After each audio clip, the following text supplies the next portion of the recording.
আমাদের কিছু গবেষণা দরকার, আহ, গবেষণা ভিত্তিক এবং কম্প্রিহেন্সিভ প্ল্যান দরকার।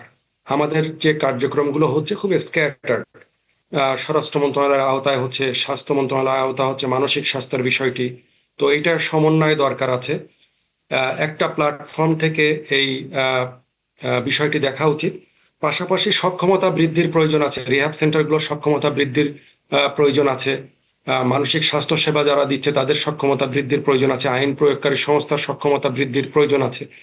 পাশাপাশি আমি যে কথাগুলো এই শুরু থেকে হচ্ছে যে আমাদের স্টিগমা থেকে বেরিয়ে আসা। আমি গতকালকের একটা রেফারেন্স দেই। একজন পূর্ণমন্ত্রী তার এলাকার একটা প্রোগ্রামে বলেছেন যে মাদক ব্যবসায়ী এবং মাদক সেবীদের তালিকা তৈরি করে পুলিশ এবং রাজনৈতিক নেতাদেরকে দিন। তো এখন একজন ড্রাগ ডিপেন্ডেন্ট, তার চিকিৎসা দরকার, তার তালিকা করে তাকে ক্রিমিনালাইজ করা হচ্ছে। এই যদি আমাদের মাইন্ড সেট আপ হয়, তো এই জায়গাগুলো থেকে আসলে আমাদের বেরিয়ে আসাটা খুবই দরকার।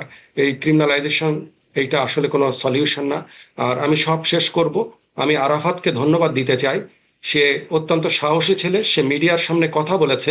আমার মনে হয় যে হেলাল ভাই, আপনি কথা বলেছেন অ্যাজ এ প্যারেন্টস, যেটা আমাদের সোশ্যাল অনেকে বলতে চায় না, যে তারা গোপন করতে চায়। এই যে কথা বলা শুরু করেছেন আপনারা, তাতে জি হবে কি জি অন্য এটা প্যারেন্টসরাও কন্টিনিউ কিন্তু করতে হবে। চিকিৎসকের কাছে যেতে জি পারবে। আমি আপনাদের ধন্যবাদ। দুজনকে অভিনন্দন জানাই।